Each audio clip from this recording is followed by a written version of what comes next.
O hibisco é muito conhecido por suas propriedades emagrecedoras, entre elas a de ajudar a baixar o colesterol. Mas ele vai muito além disso, é um riquíssimo antioxidante e no vídeo de hoje a gente vai aprender quais são os benefícios do hibisco e também como a gente faz para utilizar ele de forma medicinal para cuidar da nossa saúde. Esse é o canal Ser Sustentável, eu sou a Vivi.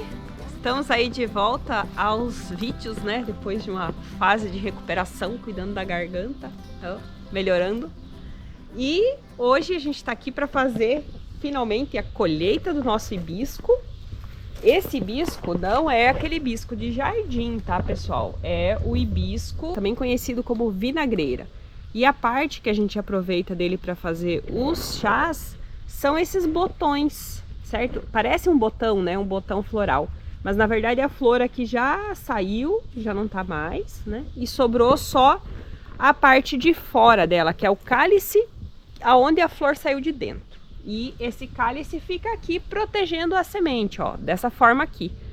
Esse aqui tá todo comido pelas formigas. Quem fez isso aqui, ó, foi as formigas. Ó, um galho que eu cortei, como ele tá todo comido. As formigas adoram hibisco, né? Então, o nosso passou um pouco do tempo, como eu não tive legal nas últimas semanas, já era para ter feito isso e não conseguimos fazer. As formigas estão atacando, mas a gente ainda vai aproveitar ele e vamos ver aí como que a gente utiliza ele. Vamos aprender a fazer o chá certinho, como usar o chá e também como que a gente faz para secar e tudo mais no vídeo de hoje. Além, claro, quais são as propriedades aí do hibisco para nossa saúde.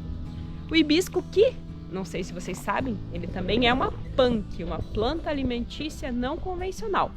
A gente pode consumir tudo dele, praticamente. A gente utiliza não só para fazer chá, o pessoal que gosta, né, de comer coisas mais doces, costuma também utilizar para fazer geleias, né? Dá para fazer conservas salgadas também, inclusive fermentadas, que são muito boas para nossa saúde. Aqui nós estamos aproveitando o momento da colheita também, já vamos fazer uma poda nele, porque ele ficou muito pesado com o peso desses botões e ele tá cedendo. Então, a planta do hibisco, ela costuma ter até uns 2 metros de altura, mas com o peso desses botõezinhos aqui, que é razoável, ela começa a pender, né? Então, a gente vai podar ele.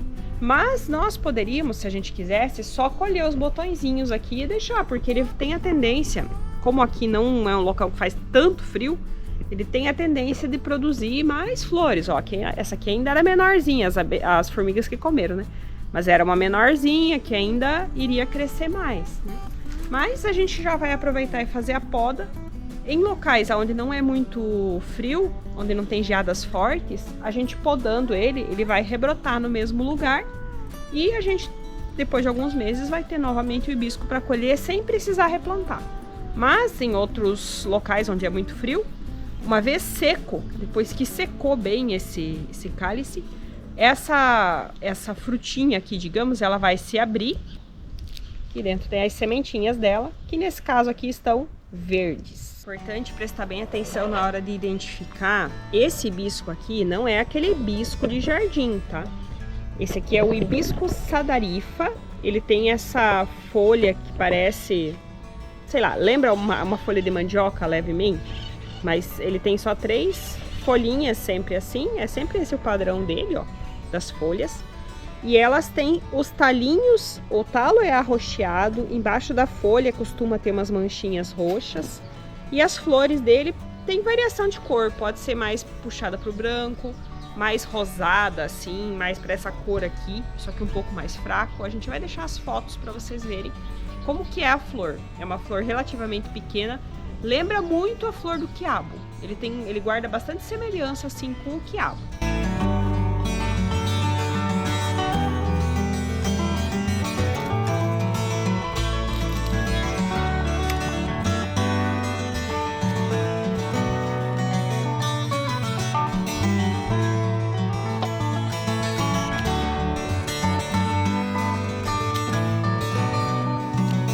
O hibisco, ele é todo peludinho por fora, assim, igual o quiabo. Então, quem tiver a mão aí muito sensível, é bom trabalhar com luva quando for trabalhar com ele, para evitar de irritar a pele. E também, lógico, na hora de limpar, vocês vão ver, ele mancha bastante nossa mão, porque ele é bem avermelhado, né? Então, também tem esse fator. Quem não quiser ficar com as mãos pintadas, também precisa daí usar luva para trabalhar com uma grande quantidade. Prontinho, pessoal, nossa colheita de hibisco. Foi esse tanto que rendeu de um pé de hibisco que a gente tinha ali.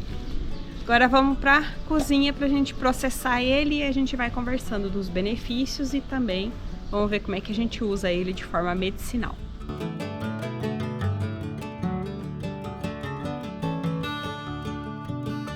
Bom, pessoal, estamos terminando aqui de fazer a limpeza dos nossos botões florais do hibisco. Então, esse aqui é o último, vou mostrar para você como que a gente faz, tem diferentes formas de fazer.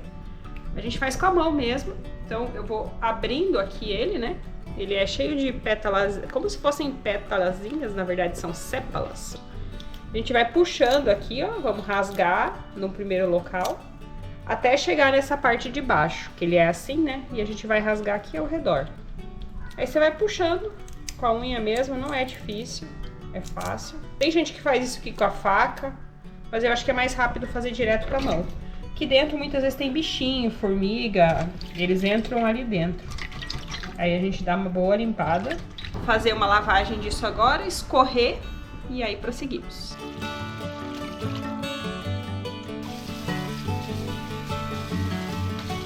Depois de ter feito o processo de limpeza ali na água com vinagre, uma colher de vinagre a gente deixou uns 20 minutos mais ou menos, mergulhado.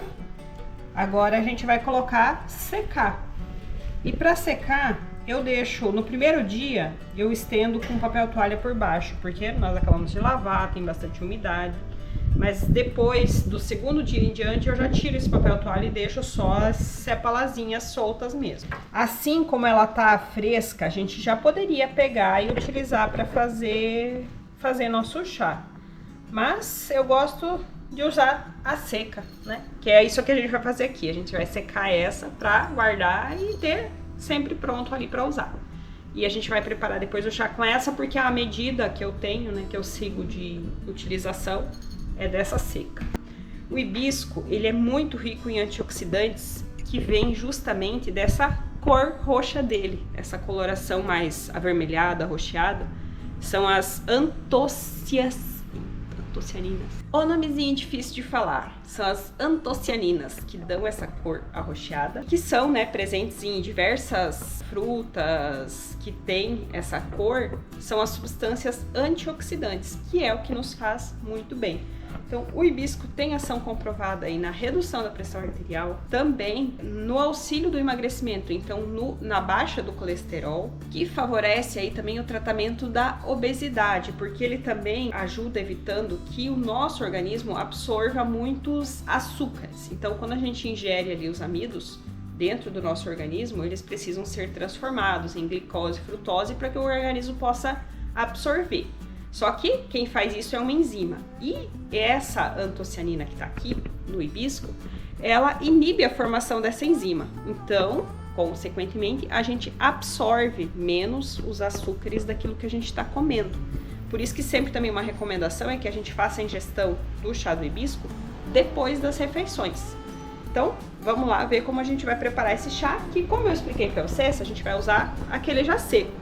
A gente sempre vai fazendo isso, a gente seca o novo, né? Mas vai usando o que a gente já tem guardado. A gente sempre mede a quantidade de água. Eu vou fazer 1 xícara de água para 1 colher de sopa do hibisco, certo? 1 colher rasa. No caso aqui eu vou fazer 2 porque eu vou fazer 2 medidas, 2 xícaras. Então, eu vou colocar a água aqui e eu vou deixar ela ferver. Esse é um chá que você pode fazer por infusão também, que é aquele em que a gente só vai jogar água quente em cima, mas também pode fazer fervendo por decocção. E eu particularmente prefiro esse método no caso do hibisco, porque ele é mais durinho, né? Então eu acho que fica melhor quando a gente ferve ele um pouquinho, é só um pouquinho, vocês vão ver. Então, pessoal, quando começa a ferver a nossa água, nós vamos contar ali. Então é 1 colher de sopa de hibisco seco para 1 xícara de água. Eu coloquei 2 xícaras, 2 colheres. Nós vamos cobrir e contar no relógio 2 minutos. Deixar 2 minutos fervendo, aí a gente desliga o fogo e espera mais uns 10 minutos pelo menos, que é pra dar tempo ali disso ficar agindo, liberando propriedades na água quente, que a água é o veículo extrator, né? É a água que está extraindo as propriedades aqui da nossa planta. E depois está pronto para tomar. Nesse chá, se você quiser, você poderia acrescentar aqui, por exemplo, açafrão, ou gengibre, né? Ou mesmo raminhas de canela, que fica muito gostoso, ou dá para colocar todos esses componentes, que todos eles também têm aí ações anti-inflamatórias sobre o nosso organismo e eles vão contribuir para a mesma finalidade. Prontinho, deixamos ele descansando aí mais uns 10, 15 minutinhos. Agora é só coar. E olha que cor linda que nós temos aqui no nosso chá de hibisco. Então, como nós falamos, é 1 xícara de água para 1 colher de sopa rasa do hibisco seco. E a gente vai tomar 3 vezes ao dia, no caso, preferencialmente depois das refeições. Ele também tem uma atuação diurética, então ajuda a gente a eliminar a retenção de líquido, para quem tem esse problema. É muito bom. E por ser antioxidante, eu também uso ele, inclusive, quando eu faço chás para, por exemplo, agora ainda tô me recuperando da garganta, né? Usava ele junto também, ali com gengibre, alho, fazendo um chá. Ele tem vários usos que a gente pode estar aplicando. Essa recomendação, essa dosagem do chá e essas informações todas, de forma inclusive mais aprofundada, vocês podem encontrar na página do Horto Didático lá da Universidade Federal de Santa Catarina. Vamos deixar na descrição para vocês o link, então é só clicar lá e vocês vão ter maiores informações. E também é importante a gente falar das contraindicações, porque sempre tem alguma contraindicação. Então, no caso do chá do hibisco, esse consumo assim frequente, ele não é recomendado para gestantes e nem para as mães que estão amamentando, não porque tem algum prejuízo confirmado assim para as crianças, mas justamente porque não tem estudo a respeito disso. Então não se pode afirmar que é seguro. Também pessoas que têm aí problemas com ácido úrico, né, não devem utilizar. E pessoas que já sofrem de problemas cardíacos. E sempre lembrando, né, se você faz qualquer tipo de tratamento, para você iniciar um tratamento com plantas, você também deve fazer o acompanhamento aí com o seu médico. Então ele tem que estar ciente de que você está tomando determinada planta ou pretende tomar, para que ele possa te orientar se é indicado ou não, se vai ter alguma interação com outros medicamentos. Então nunca deixe de consultar o médico. Mais pra frente, a hora que nós tivermos um pé mais frondoso, bonito de novo, sem as formigas atacarem, a gente vai fazer outras receitas também para vocês poderem saber de que outra forma dá para aproveitar. Que é uma planta muito versátil e muito boa da gente ter na nossa horta. Traz diversidade ali pro nosso ecossistema e também traz variação para nossa alimentação, para a gente não comer sempre as mesmas coisas, né? A gente tem que procurar comer de forma mais variada possível, porque daí nós vamos estar ingerindo nutrientes os mais variados possíveis. Quem gostou, então, deixa o joinha pra gente nesse vídeo, se inscreva no canal se não for inscrito e a gente se encontra aqui no próximo vídeo. Tchau, tchau!